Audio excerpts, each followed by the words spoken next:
Nous allons poursuivre avec cette deuxième partie de l'émission en recevant un enseignant de profession titulaire d'un DEA en littérature africaine. Il est actuellement censeur du lycée de Kounoune. Il publie aux éditions Idilivre le roman intitulé Souffrance de l'espoir. Nous recevons M. El Hadj Ousmane Kébé Diagne.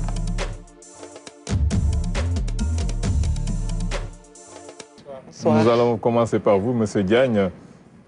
Donc vous nous présentez ce roman avec, qui s'appelle Souffrance de l'espoir, qui nous narre les péripéties de Safoura, qui est un citoyen de la République du Zongo, qui est un intellectuel universitaire,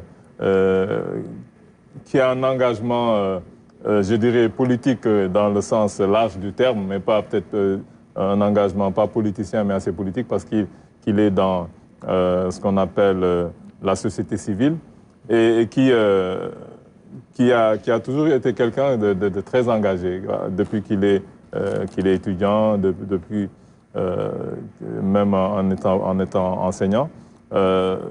C'est quelqu'un aussi qui, à travers un peu ce roman, nous montre un peu ce qu'il pense de notre société. Et vous nous décrivez un peu les travers d'une société qui ressemble beaucoup peut-être à la nôtre, mais qui est la République imaginaire du Zongo.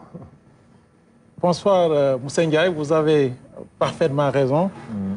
Notre roman Souffrance de l'espoir présente Safoura comme étant le personnage principal, un citoyen responsable, un intellectuel très engagé qui se bat pour les ruptures nécessaires au développement. Et tout au fil des pages, nous sentons sa forte conviction pour asseoir les bases d'une société nouvelle, les bases d'une société progressiste. Et si vous lisez le roman, vous allez vous rendre compte effectivement qu'il y a un thème qui a été abordé. Et c'est le thème, effectivement, de l'engagement citoyen.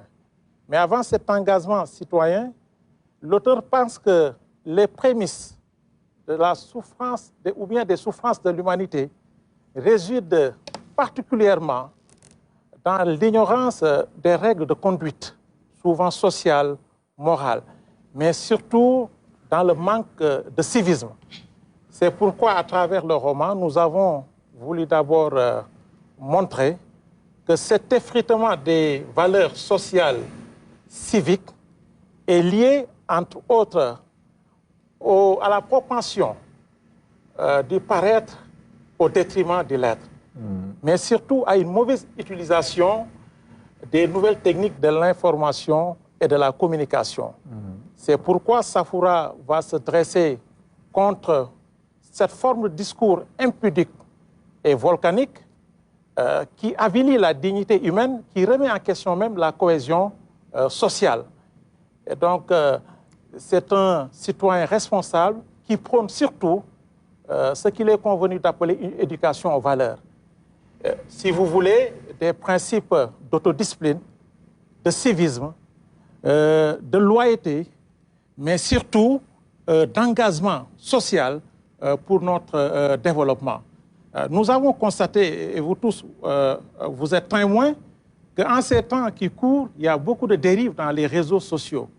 Et à travers ce roman, Safoura, qui est le personnage principal, va alerter, attirer les attentions sur ces dérives qui peuvent compromettre la stabilité sociale. Nous, on a une Safoura à la RTS, mais c'est une dame. Vous, le Safoura, c'est un homme dans le roman. Safoura, c'est un idéaliste, mais c'est quelqu'un également qui se fonde sur les réalités sociales et politiques.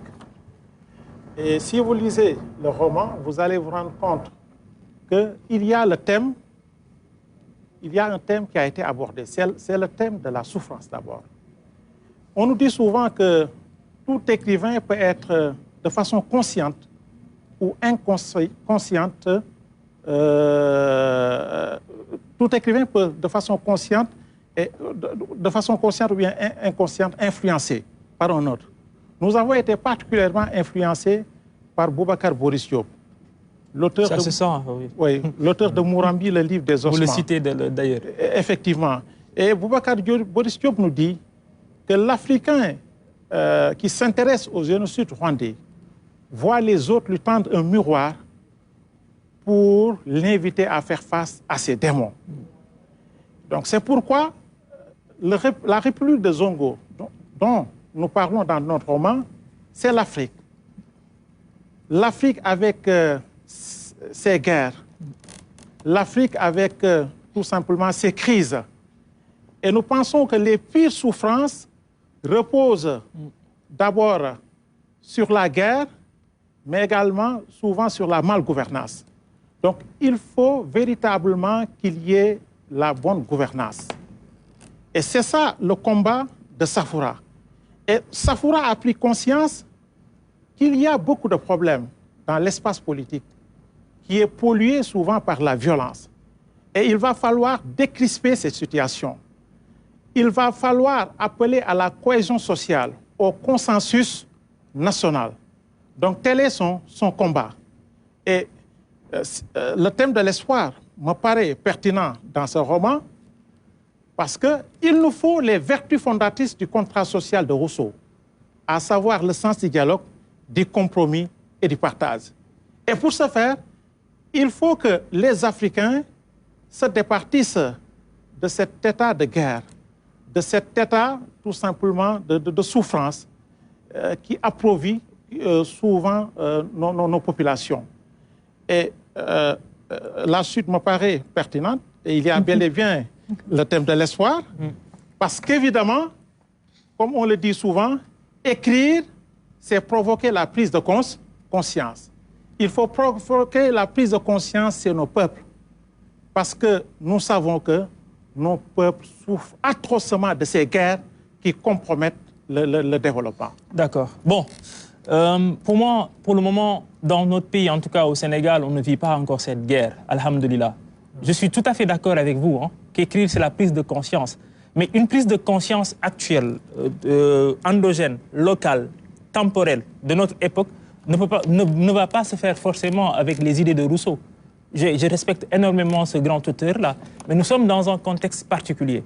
Et c'est ce que je suis en train de vous dire. Vous avez convoqué Boubacar Boris Diop, ce très grand écrivain. Vous savez, écrire, parfois, ce n'est pas forcément réinventer la roue. Ce n'est pas forcément créer une histoire extraordinaire. C'est peut-être parfois se baser sur des faits, ou en tout cas sur une réalité. Mais c'est l'amener ou la décrire avec une forme tellement intéressante, si on est dans la fiction ou dans le roman. C'est peut-être ce que moi, je trouve que ça n'est pas apparu réellement dans votre ouvrage. Parfois, on a l'impression que ce que vous nous racontez, c'est du déjà vu, en fait. C'est-à-dire, on est en train de vivre ça. On est en train de vivre... Nous tous, on sait comment se passe le coronavirus. Nous tous, on voit ces guerres-là, etc., etc. En fait, si vous nous invitez à lire votre roman, le roman qui est en voyage, on veut rêver. Vous nous parlez d'espoir, c'est important, c'est fondamental. Je pense que cette jeunesse africaine a besoin de rêver. Mais vous nous parlez de souffrance de l'espoir. Et en même temps, à l'intérieur, vous nous dites que le personnage principal est un idéaliste. Parfois, l'idéal peut-être s'éloigne des souffrances. Mais avant d'aller plus loin, j'ai une autre question que je vais vous poser. Et c'est tout au début de votre ouvrage, à la page 10. C'est-à-dire que quand à un moment vous dites qu'il épousait également la culture occidentale pour s'adapter aux mutations nouvelles qui exigeaient la science et la compétence. Mais la science et la compétence n'émergent pas avec l'Occident. Au contraire, l'Occident est venu puiser sa science ici en Afrique pour s'approprier à un moment cette science-là et nous la revendre. Mais l'Afrique est la terre génésique de l'humanité. L'Occident, au contraire, nous n'avons rien à apprendre de l'Occident. Pourquoi vous nous dites qu'aujourd'hui, il faut s'adapter à la mutation occidentale pour la science? Bon, nous pensons que peut-être vous n'avez pas compris... c'est pourquoi j'explique. Je n'ai pas compris. Non, vous n'avez pas compris peut-être ce passage. Bon, ce que nous voulons dire, et nous l'avons montré, c'est que nous vivons dans un village planétaire où aucune place n'est laissée à l'inertie et à la médiocrité. Et nous sommes profondément des Senghoriens. Oui, Senghor qui pense qu'il faut forcément s'enraciner dans ses propres valeurs culturelles et s'ouvrir aux mutations nouvelles. OK. Donc c'est pourquoi nous souhaitons que les Africains puissent, comme des Lamarantins, boire à nos sources. Et ces sources, c'est la dignité de l'homme noir, comme Safoura, qui malgré les difficultés de la vie, qui malgré les lambris dorés du pouvoir, veut rester lui-même. Parce qu'il a pris conscience qu'il nous faut une jeunesse responsable, qu'il faut promouvoir le patriotisme, qu'il faut la construction, surtout citoyenne, la construction patriotique. Et tout son combat a été axé donc, sur une volonté de sensibiliser, de conscientiser le peuple africain, si vous voulez même, le peuple sénégalais. Absolument. Je suis d'accord avec vous. Hein. Pour moi, ce que vous dites, c'est bien. Ce sont des principes. Mais entendons-nous très bien. Même si Senghor dit ça, et c'est très bien, ces principes-là, je veux dire, président à l'accession au pouvoir de Senghor. C'est-à-dire que depuis très longtemps, l'Afrique déjà était ouverte au monde et prenait même l'initiative. C'est ce que je suis en train de vous dire. Maintenant, je suis tout à fait d'accord, il faut s'enraciner, il faut vraiment épouser les occurrences locales avant de s'ouvrir au monde. Mais ça n'émerge avec aucun penseur occidental ou tout cela. C'est déjà présent. Mais bon, c'est un autre débat. La dernière question peut-être que je vais vous poser, c'est à la page 41.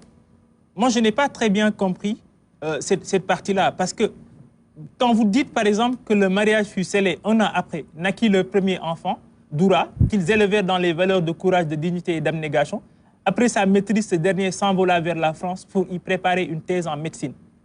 3 ans plus tard, naquit une fille Mélena, morte à la fleur de l'âge suite à une longue maladie, alors qu'elle devait faire sa licence en sciences économiques. Est-ce qu'il n'y a pas un peu il y a pas un mélange un peu d'anachronisme? Oui, exactement. Je pense que les temps sont mêlés, ou en tout cas, bon, je ne sais pas si c'est l'éditeur ou si vous l'avez fait exprès. Bon, expliquez-nous peut-être. Bon, par rapport à ce passage, bon, vous savez, nous sommes des littéraires et nous sommes également profondément influencés par des auteurs romantiques. Dans cette partie, nous avons voulu tout simplement mettre l'accent sur les difficultés auxquelles le couple Safoura et Namoura a été confronté. Parce que vous savez que lire également, c'est voyager. Lire également, c'est éviter la grisaille de la vie. Et il ne faut pas perdre de vue également que nous avons affaire à une œuvre de fiction. C'est pourquoi il faut souvent... Forcément traversé par la réalité. Oui, effectivement. Ce qu'il vous reproche, c'est un peu ça, c'est de ne pas nous avoir fait assez voyager quand même. Il n'y a pas trop de descriptifs, je pense que c'est ce qu'il voulait dire. Ah, mais il faut me comprendre. Pourquoi il n'y a pas assez de descriptions? Parce que nous écrivons en urgence. Parce que nous pensons qu'il faut véritablement un avenir meilleur. Et si vous constatez, il y a des procédés de dramatisation dans cette œuvre, conciliés à une tonalité pacifique.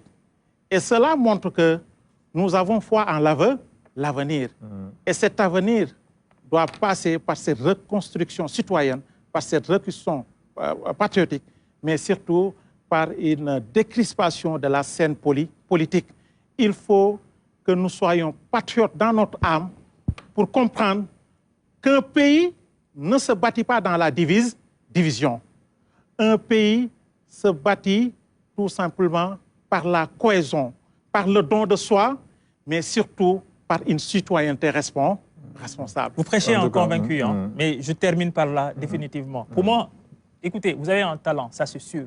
Ça rejaillit dans votre ouvrage.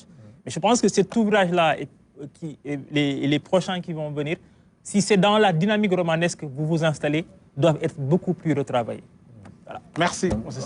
Et vraiment, nous vous remercions parce qu'en tant qu'intellectuel, nous savons que la critique, elle est bonne parce qu'elle est constructive. Absolument. Et vraiment, nous vous remercions beaucoup. Nous avons un enseignant, quand on sait que le théâtre scolaire était très vivant à une époque, je ne sais pas si vous, dans votre lycée, est-ce que on a toujours le théâtre scolaire? Le théâtre souffre de l'espoir.